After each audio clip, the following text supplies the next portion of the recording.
So Isaac called for Jacob and blessed him. And he commanded him, "Do not marry a Canaanite woman. Go at once to Padan Aram, to the house of your mother's father Bethuel. Take a wife for yourself there, from among the daughters of Laban, your mother's brother. May God Almighty bless you and make you fruitful and increase your numbers until you become a community of peoples. May he give you and your descendants the blessing given to Abraham, so that you may take possession of the land where you now reside as a foreigner, the land God gave to Abraham." Then Isaac sent Jacob on his way, and he went to Padan Aram, to Laban son of Bethuel the Aramean, the brother of Rebekah, who was the mother of Jacob and Esau. Now Esau learned that Isaac had blessed Jacob and had sent him to Padan Aram to take a wife from there, and that when he blessed him, he commanded him, "Do not marry a Canaanite woman," and that Jacob had obeyed his father and mother and had gone to Padan Aram. Esau then realized how displeasing the Canaanite women were to his father Isaac. So he went to Ishmael and married Mahalath, the sister of Nebaioth and daughter of Ishmael son of Abraham, in addition to the wives he already had. Jacob left Beersheba and set out for Haran. When he reached a certain place, he stopped for the night because the sun had set. Taking one of the stones there, he put it under his head and lay down to sleep. He had a dream in which he saw a stairway resting on the earth, with its top reaching to heaven, and the angels of God were ascending and descending on it. There above it stood the Lord, and he said, "I am the Lord, the God of your father Abraham and the God of Isaac. I will give you and your descendants the land on which you are lying. Your descendants will be like the dust of the earth, and you will spread out to the west and to the east, to the north and to the south. All peoples on earth will be blessed through you and your offspring. I am with you and will watch over you wherever you go, and I will bring you back to this land. I will not leave you until I have done what I have promised you." When Jacob awoke from his sleep, he thought, "Surely the Lord is in this place, and I was not aware of it." He was afraid and said, "How awesome is this place! This is none other than the house of God. This is the gate of heaven." Early the next morning, Jacob took the stone he had placed under his head and set it up as a pillar and poured oil on top of it. He called that place Bethel, though the city used to be called Luz. Then Jacob made a vow, saying, "If God will be with me and will watch over me on this journey I am taking, and will give me food to eat and clothes to wear, so that I return safely to my father's household, then the Lord will be my God. And this stone that I have set up as a pillar will be God's house. And of all that you give me, I will give you a tenth."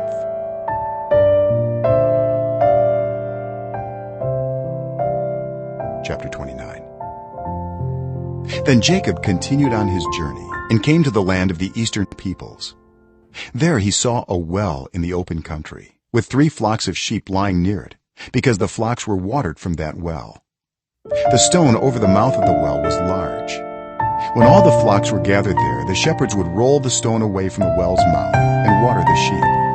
Then they would return the stone to its place over the mouth of the well. Jacob asked the shepherds, "My brothers, where are you from?"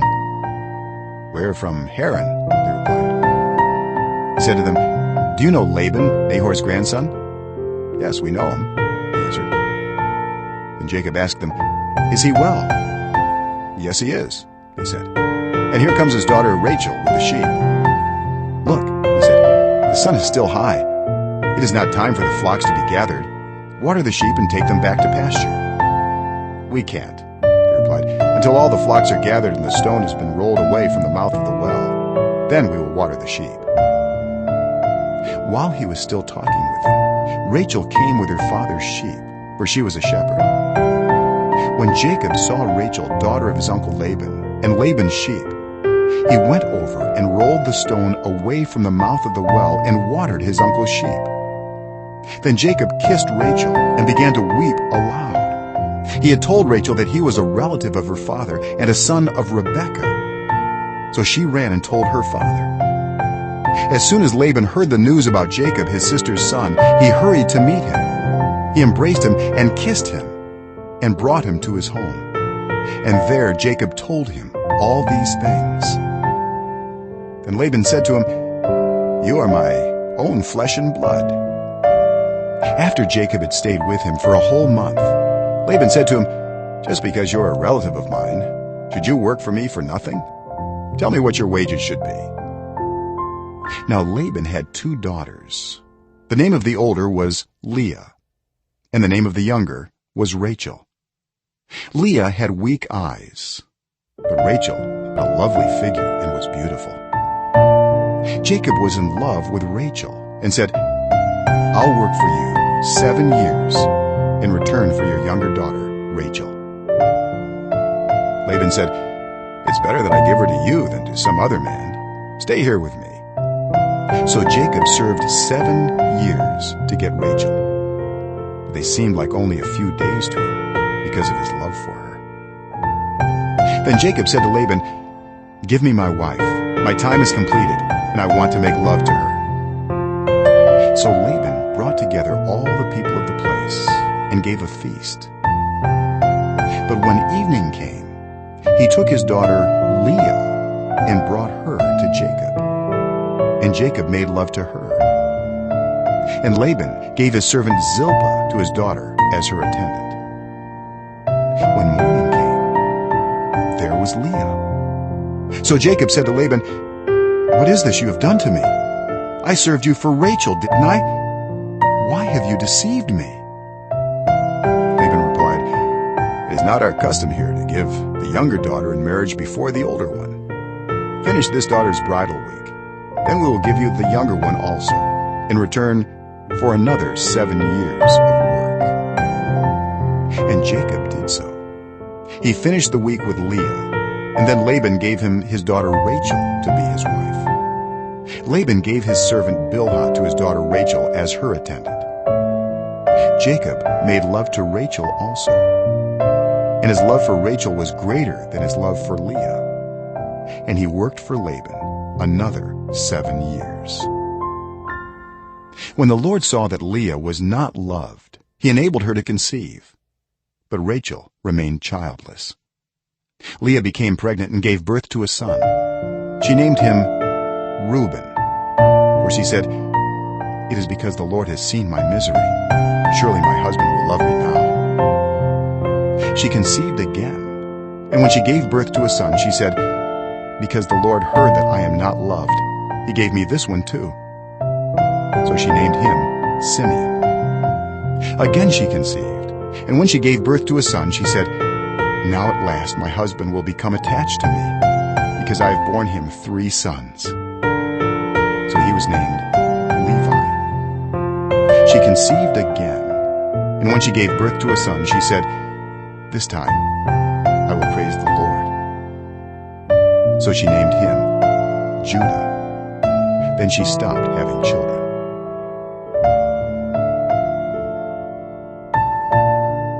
Chapter 30. When Rachel saw that she was not bearing Jacob any children, she became jealous of her sister. So she said to Jacob, "Give me children or I'll die." Jacob became angry with her and said, "Am I in the place of God, who has kept you from having children?" And she said, "Here is Bilhah, my servant. Sleep with her so that she can bear children for me, and I too can build a family through her." So she gave him her servant Bilhah as a wife. Jacob slept with her, and she became pregnant and bore him a son.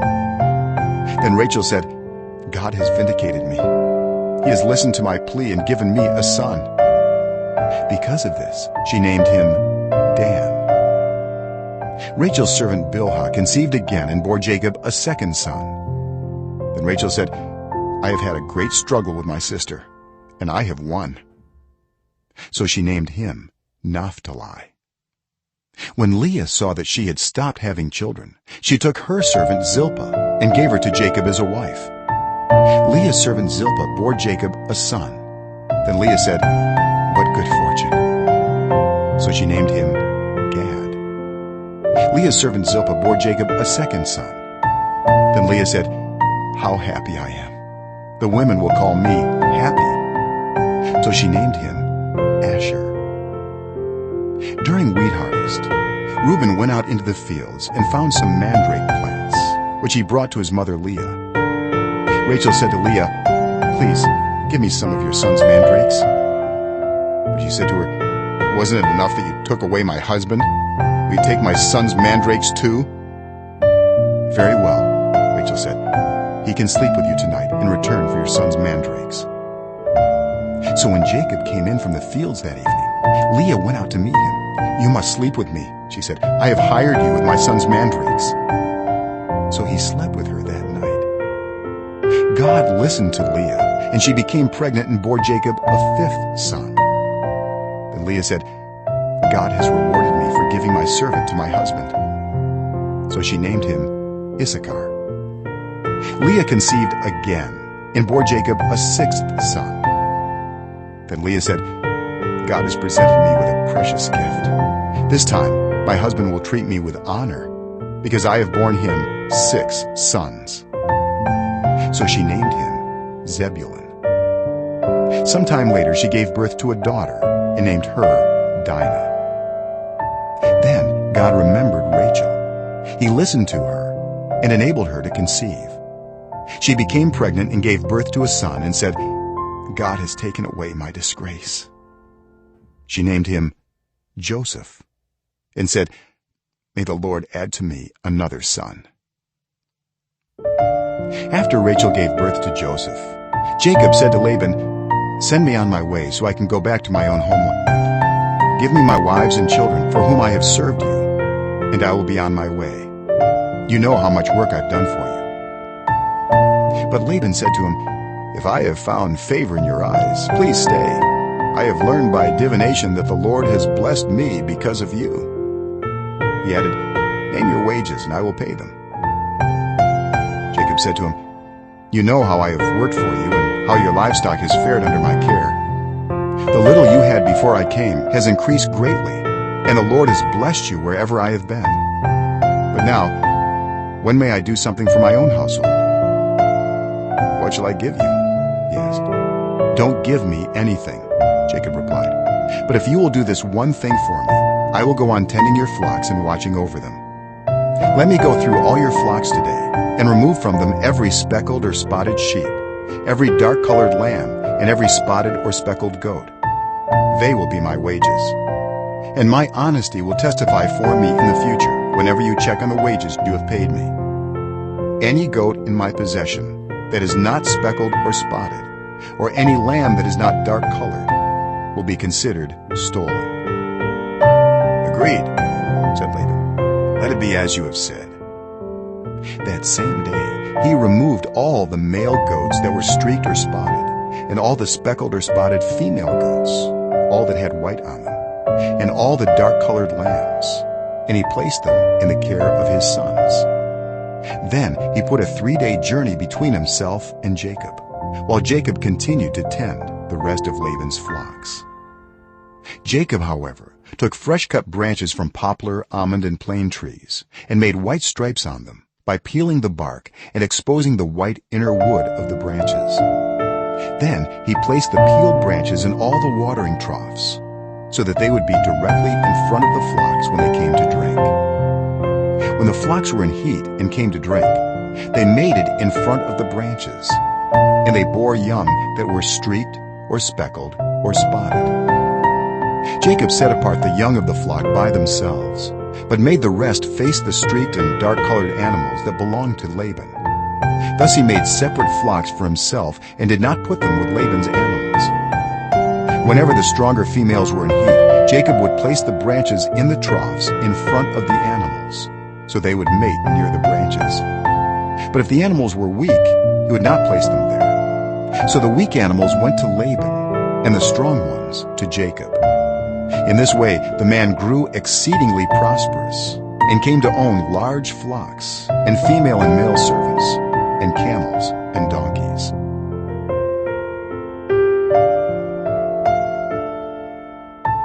Chapter 31. Jacob heard that Laban's sons were saying, "Jacob has taken everything our father owned and has gained all this wealth from what belonged to our father." And Jacob noticed that Laban's attitude toward him was not what it had been. Then the Lord said to Jacob, "Go back to the land of your fathers and to your relatives, and I will be with you." So Jacob sent word to Rachel and Leah to come out to the fields where his flocks were. He said to them, "I see that your father's attitude toward me is not what it was before, but the God of my father has been with me. You know that I've worked for your father with all my strength, yet your father has cheated me by changing my wages 10 times. However, God has not allowed him to harm me. If he said, 'The speckled ones will be your wages,' then all the flocks gave birth to speckled young. And if he said, 'The streaked ones will be your wages,' then all the flocks bore streaked young. So God has taken away your father's livestock and has given them to me. In breeding season, I once had a dream in which I looked up and saw that the male goats mating with the flock were streaked, speckled, or spotted. The angel of God said to me in the dream, 'Jacob.' I answered, 'Here I am.' And he said, 'Look up and see that all the male goats mating with the flock are streaked, speckled, or spotted. For I have seen all that Laban has been doing to you. I am the God of Bethel, where you anointed a pillar and where you made a vow to me. Now leave this land at once and go back to your native land.' Then Rachel and Leah replied, 'Do we still have any share in the inheritance of our father's estate? Does he not regard us as foreigners? Not only has he sold us, but he has used up what was paid for us. Surely all the wealth that God took away from our father belongs to us and our children. So do whatever God has told you.' Then Jacob put his children and his wives on camels, and he drove all his livestock ahead of him, along with all the goods he had accumulated in Padan Aram, to go to his father Isaac in the land of Canaan. When Laban had gone to shear his sheep, Rachel stole her father's household gods. Moreover, Jacob deceived Laban the Aramean by not telling him he was running away. So he fled with all he had, crossed the Euphrates River, and headed for the hill country of Gilead. On the 3rd day, Laban was told that Jacob had fled. Taking his relatives with him, he pursued Jacob for 7 days and caught up with him in the hill country of Gilead. Then God came to Laban the Aramean in a dream at night and said to him, "Be careful not to say anything to Jacob, either good or bad." Jacob had pitched his tent in the hill country of Gilead when Laban overtook him, and Laban and his relatives camped there too. Then Laban said to Jacob, "What have you done? You've deceived me, and you've carried off my daughters like captives in war.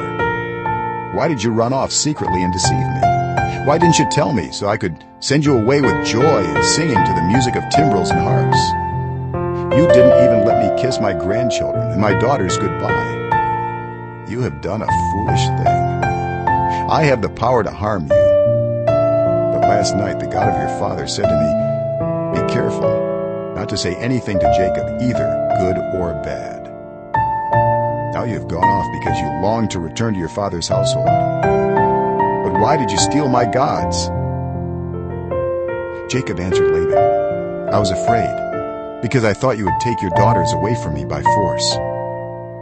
But if you find anyone who has your gods, that person shall not live. In the presence of our relatives, see for yourself whether there is anything of yours here with me, and if so, take it." Now Jacob did not know that Rachel had stolen the gods. So Laban went into Jacob's tent, and into Leah's tent, and into the tent of the 2 female servants, but he found nothing. After he came out of Leah's tent, he entered Rachel's tent. Now Rachel had taken the household gods and put them inside her camel's saddle, and was sitting on them. Laban searched through everything in the tent, but found nothing. Rachel said to her father, "Don't be angry, my lord, that I cannot stand up in your presence. I'm having my period." So he searched, but could not find the household gods. Jacob was angry and took Laban to task. "What is my crime?" he asked Laban. "How have I wronged you that you hunt me down? Now that you have searched through all my goods, what have you found that belongs to your household? Put it here in front of your relatives and mine, and let them judge between the two of us. I have been with you for 20 years now. Your sheep and goats have not miscarried, nor have I eaten rams from your flocks. I did not bring you animals torn by wild beasts. I bore the loss myself. And you demanded payment from me for whatever was stolen by day or night. This was my situation. The heat consumed me in the daytime, and the cold at night, and sleep fled from my eyes. It was like this for the 20 years I was in your household. I worked for you 14 years for your 2 daughters, and 6 years for your flocks, and you changed my wages 10 times. If the God of my father, the God of Abraham and the fear of Isaac had not been with me, you would surely have sent me away empty-handed. But God has seen my hardship and the toil of my hands, and last night he rebuked you." Laban answered Jacob, "The women are my daughters, the children are my children, and the flocks are my flocks. All you see is mine. Yet what can I do today about these daughters of mine, or about the children they have borne? Come now, let's make a covenant, you and I, and let it serve as a witness between us." So Jacob took a stone and set it up as a pillar. He said to his relatives, "Gather some stones." So they took stones and piled them in a heap, and they ate there by the heap. Laban called it Jegar-sahadutha, and Jacob called it Galeed. Laban said, "This heap is a witness between you and me today." That is why it was called Galeed. It was also called Mizpah, because he said, "May the Lord keep watch between you and me when we are away from each other. If you mistreat my daughters, or if you take any wives besides my daughters, even though no one is with us, remember that God is a witness between you and me." Laban also said to Jacob, "Here is this heap, and here is this pillar I have set up between you and me. This heap is a witness, and this pillar is a witness, that I will not go past this heap to your side to harm you, and that you will not go past this heap and pillar to my side to harm me. May the God of Abraham and the God of Nahor, the God of their father, judge between us." So Jacob took an oath in the name of the fear of his father Isaac. He offered a sacrifice there in the hill country and invited his relatives to a meal. After they had eaten, they spent the night there. Early the next morning, Laban kissed his grandchildren and his daughters and blessed them. Then he left and returned home.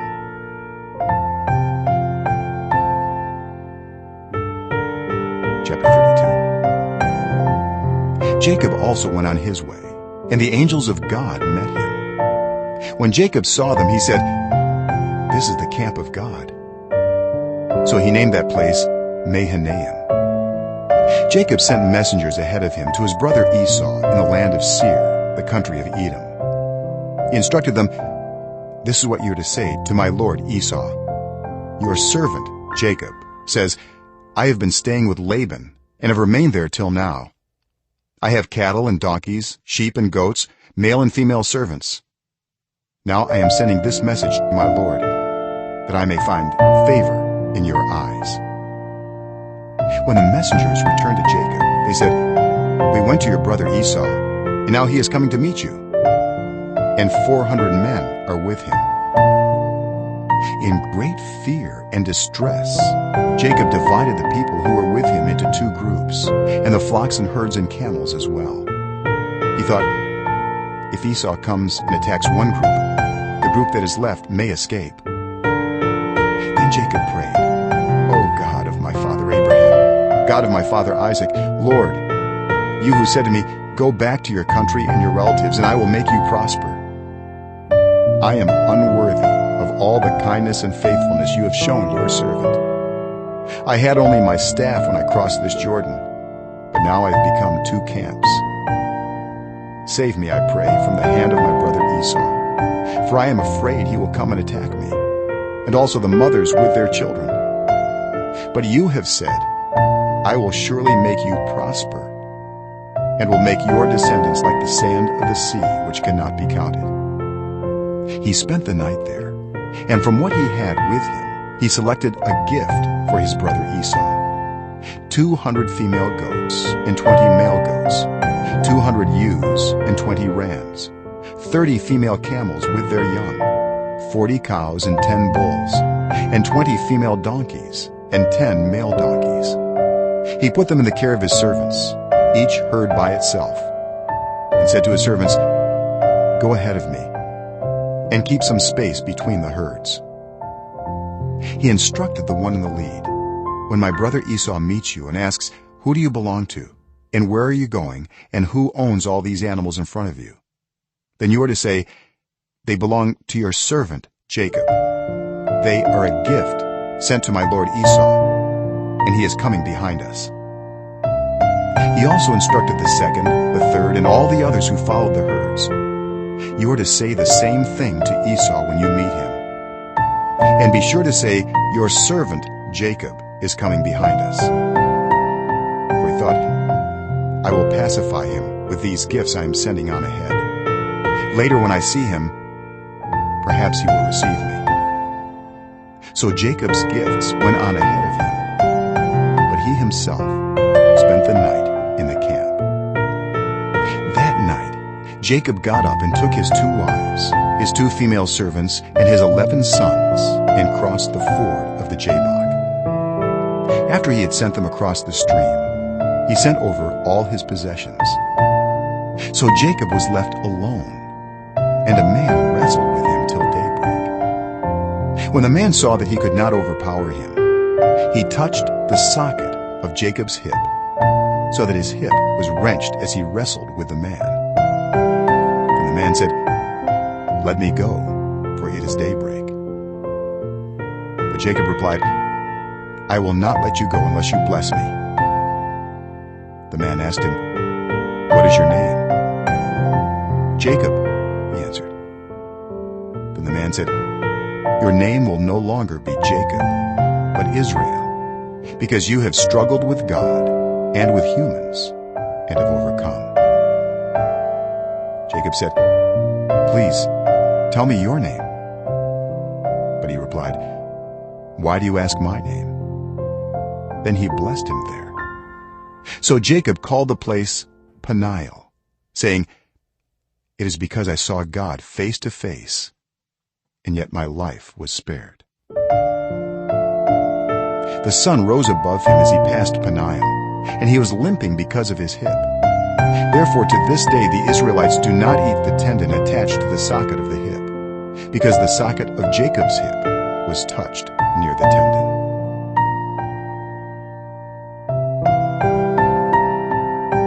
Chapter 33. Jacob looked up, and there was Esau coming with his 400 men. So he divided the children among Leah, Rachel, and the 2 female servants. He put the female servants and their children in front, Leah and her children next, and Rachel and Joseph in the rear. He himself went on ahead and bowed down to the ground 7 times as he approached his brother. But Esau ran to meet Jacob and embraced him. He threw his arms around his neck and kissed him, and they wept. Then Esau looked up and saw the women and children. Who are these with you? He asked. Jacob answered, They are the children God has graciously given your servant. Then the female servants and their children approached and bowed down. Next, Leah and her children came and bowed down. Last of all came Joseph and Rachel, and they too bowed down.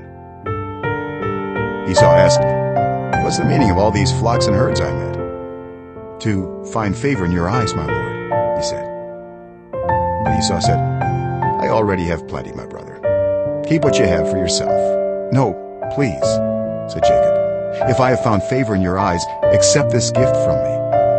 For to see your face is like seeing the face of God, now that you have received me favorably. Please accept the present that was brought to you. For God has been gracious to me, and I have all I need." And because Jacob insisted, Esau accepted it. Then Esau said, "Let us be on our way. I'll accompany you." But Jacob said to him, "My Lord knows that the children are tender, and that I must care for the ewes and cows that are nursing their young. If they are driven hard just one day, all the animals will die. So let my Lord go on ahead of his servant, while I move along slowly at the pace of the flocks and herds before me, and the pace of the children, until I come to my Lord in Seir." Esau said, "Then let me leave some of my men with you." "But why do that?" Jacob asked. "Just let me find favor in the eyes of my Lord." So that day Esau started on his way back to Seir. Jacob, however, went to Succoth, where he built a place for himself and made shelters for his livestock. That is why the place is called Succoth. After Jacob came from Padan Aram, he arrived safely at the city of Shechem in Canaan, and camped within sight of the city. For 100 pieces of silver, he bought from the sons of Hamor, the father of Shechem, the plot of ground where he pitched his tent. There he set up an altar and called it El Elohe Israel.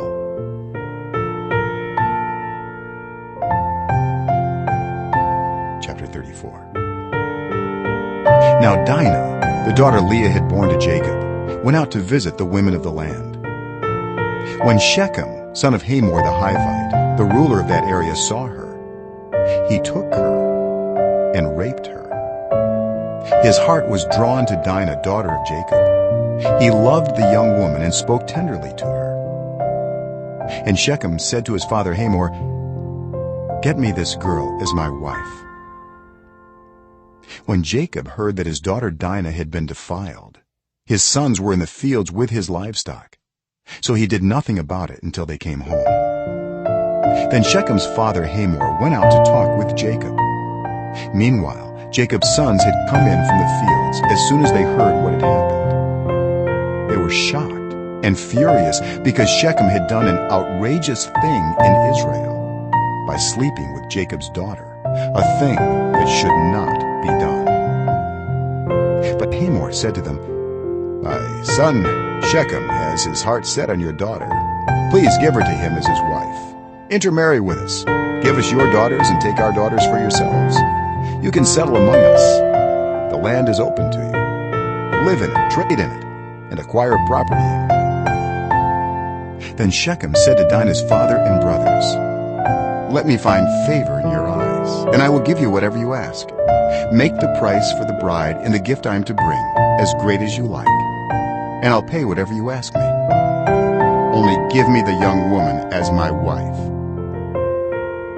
Because their sister Dinah had been defiled, Jacob's sons replied deceitfully as they spoke to Shechem and his father Hamor. They said to them, "We can't do such a thing. We can't give our sister to a man who is not circumcised. That would be a disgrace to us. We will enter into an agreement with you on one condition only, that you become like us by circumcising all your males. Then we will give you our daughters and take your daughters for ourselves. We'll settle among you and become one people with you. But if you will not agree to be circumcised, we'll take our sister and go." Their proposal seemed good to Hamor and his son Shechem. The young man, who was the most honored of all his father's family, lost no time in doing what they said, because he was delighted with Jacob's daughter. So Hamor and his son Shechem went to the gate of their city to speak to the men of their city. "These men are friendly toward us," they said. "Let them live in our land and trade in it. The land has plenty of room for them. We can marry their daughters and they can marry ours. But the men will agree to live with us as one people, only on the condition that our males be circumcised, as they themselves are. Won't their livestock, their property, and all their other animals become ours? So let us agree to their terms, and they will settle among us." All the men who went out of the city gate agreed with Hamor and his son Shechem. and every male in the city was circumcised. 3 days later, while all of them were still in pain, 2 of Jacob's sons, Simeon and Levi, Dinah's brothers, took their swords and attacked the unsuspecting city, killing every male. They put Hamor and his son Shechem to the sword and took Dinah from Shechem's house and left. The sons of Jacob came upon the dead bodies and looted the city where their sister had been defiled. They seized their flocks and herds and donkeys and everything else of theirs in the city and out in the fields. They carried off all their wealth and all their women and children, taking as plunder everything in the houses. Then Jacob said to Simeon and Levi, "You have brought trouble on me by making me obnoxious to the Canaanites and Perizzites, the people living in this land. We are few in number, and if they join forces against me and attack me, I and my household will be destroyed." But they replied, "Should he have treated our sister like a prostitute?"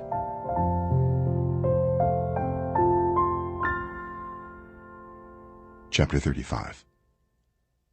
Then God said to Jacob, "Go up to Bethel and settle there, and build an altar there to God, who appeared to you when you were fleeing from your brother Esau." So Jacob said to his household and to all who were with him, "Get rid of the foreign gods you have with you, and purify yourselves and change your clothes. Then come, let us go up to Bethel, where I will build an altar to God, who answered me in the day of my distress, and who has been with me wherever I have gone." So they gave Jacob all the foreign gods they had, and the rings in their ears, and Jacob buried them under the oak at Shechem. Then they set out, and the terror of God fell on the towns all around them, so that no one pursued them. Jacob and all the people with him came to Luz, that is, Bethel, in the land of Canaan. There he built an altar, and he called the place El Bethel, because it was there that God revealed himself to him when he was fleeing from his brother. Now Deborah, Rebekah's nurse, died, and was buried under the oak outside Bethel. So it was named Allon-Bakuth. After Jacob returned from Padan Aram, God appeared to him again and blessed him. God said to him, "Your name is Jacob, but you will no longer be called Jacob. Your name will be Israel." So he named him Israel. And God said to him, "I am God Almighty. Be fruitful and increase in number. A nation and a community of nations will come from you, and kings will be among your descendants. The land I gave to Abraham and Isaac, I also give to you, and I will give this land to your descendants after you." Then God went up from him at the place where he had talked with him. Jacob set up a stone pillar at the place where God had talked with him, and he poured out a drink offering on it. He also poured oil on it. Jacob called the place where God had talked with him Bethel. Then they moved on from Bethel. While they were still some distance from Ephrath, Rachel began to give birth and had great difficulty. And as she was having great difficulty in childbirth, the midwife said to her, "Don't despair, for you have another son." As she breathed her last, for she was dying, she named her son Benoni, but his father named him Benjamin. So Rachel died and was buried on the way to Ephrath, that is Bethlehem. Over her tomb Jacob set up a pillar, and to this day that pillar marks Rachel's tomb. Israel moved on again and pitched his tent beyond Migdal Eder. While Israel was living in that region, Reuben went in and slept with his father's concubine Bilhah, and Israel heard of it. Jacob had 12 sons. The sons of Leah, Reuben the firstborn of Jacob, Simeon, Levi, Judah, Issachar, and Zebulun. The sons of Rachel, Joseph and Benjamin. The sons of Rachel's servant Bilhah, Dan and Naphtali. The sons of Leah's servant Zilpah, Gad and Asher. These were the sons of Jacob, who were born to him in Padan Aram. Jacob came home to his father Isaac in Mamre, near Kiriath Arba, that is Hebron, where Abraham and Isaac had stayed. Isaac lived 180 years. Then he breathed his last and died, and was gathered to his people, old and full of years. And his sons, Esau and Jacob, buried him.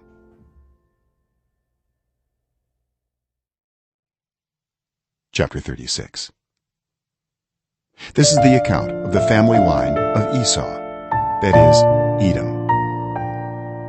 Esau took his wives from the women of Canaan, Adah, daughter of Elon the Hittite, and Aholibamah, daughter of Anah, and granddaughter of Zibeon the Hivite. Also Basemath, daughter of Ishmael, and sister of Nebaioth. Adah bore Eliphaz to Esau. Basemath bore Reuel, and Aholibamah bore Jeush, Jalam, and Korah. These were the sons of Esau, who were born to him in Canaan. Esau took his wives and sons and daughters, and all the members of his household, as well as his livestock and all his other animals, and all the goods he had acquired in Canaan, and moved to a land some distance from his brother Jacob. Their possessions were too great for them to remain together. The land where they were staying could not support them both because of their livestock. So Esau, that is Edom, settled in the hill country of Seir. This is the account of the family line of Esau, the father of the Edomites in the hill country of Seir. These are the names of Esau's sons: Eliphaz, the son of Esau's wife Adah, and Reuel, the son of Esau's wife Basemath. The sons of Eliphaz: Teman, Omar, Zepho, Gatam, and Kenaz. Esau's son Eliphaz also had a concubine named Timnah, who bore him Amalek. These were grandsons of Esau's wife Adah. The sons of Reuel: Nahath, Zerah, Shammah, and Mizah. These were grandsons of Esau's wife Basemath. The sons of Esau's wife Aholibamah, daughter of Anah, and granddaughter of Zibeon, whom she bore to Esau: Jeush, Jalam, and Korah. These were the chiefs among Esau's descendants. The sons of Eliphaz, the firstborn of Esau: chiefs Teman, Omar, Zepho, Kenaz, Korah, Gatam, and Amalek. These were the chiefs descended from Eliphaz and Edom. They were grandsons of Adah. The sons of Esau's son Reuel: chiefs Nahath, Zerah, Shammah, and Mizah. These were the chiefs descended from Reuel in Edom. They were grandsons of Esau's wife Basemath. The sons of Esau's wife Aholibamah: chiefs Jeush, Jalam, and Korah. These were the chiefs descended from Esau's wife Aholibamah, daughter of Anah.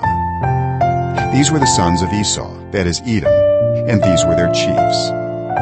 These were the sons of Seir the Horite, who were living in the region: Lotan, Shobal, Zibeon, Anah, Dishon, Ezer, and Dishan. These sons of Seir in Edom were Horite chiefs.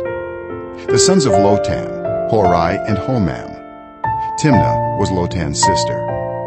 The sons of Shobal: Alvan, Manahath, Ebal, Shepho, and Onam. The sons of Zibeon: Aiah and Anah. This is the Anah who discovered the hot springs in the desert while he was grazing the donkeys of his father Zibeon. The children of Anah: Dishon and Aholibamah, daughter of Anah.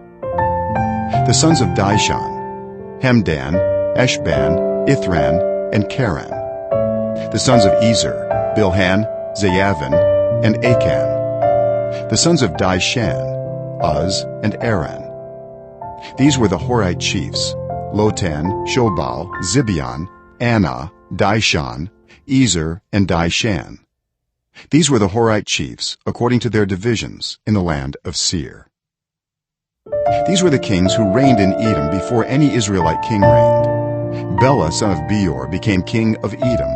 His city was named Dinhabah. When Bela died, Jobab, son of Zerah from Bozrah, succeeded him as king. When Jobab died, Husham from the land of the Temanites succeeded him as king. When Husham died, Hadad, son of Bedad, who defeated Midian in the country of Moab, succeeded him as king. His city was named Avith. When Hadad died, Samlah from Masrekah succeeded him as king. When Samlah died, Shaul from Rehoboth on the river succeeded him as king. When Shaul died, Baal-Hanan, son of Akbor, succeeded him as king. When Baal-Hanan, son of Akbor, died, Hadad succeeded him as king. His city was named Pau, and his wife's name was Mehetabel, daughter of Matred, the daughter of Me-Zahab. These were the chiefs descended from Esau by name, according to their clans and regions: Timnah, Alvah, Jetheth, Aholibamah, Elah, Pinon, Kenaz, Teman, Mibzar, Magdiel, and Iram. These were the chiefs of Edom, according to their settlements in the land they occupied. This is the family line of Esau, the father of the Edomites.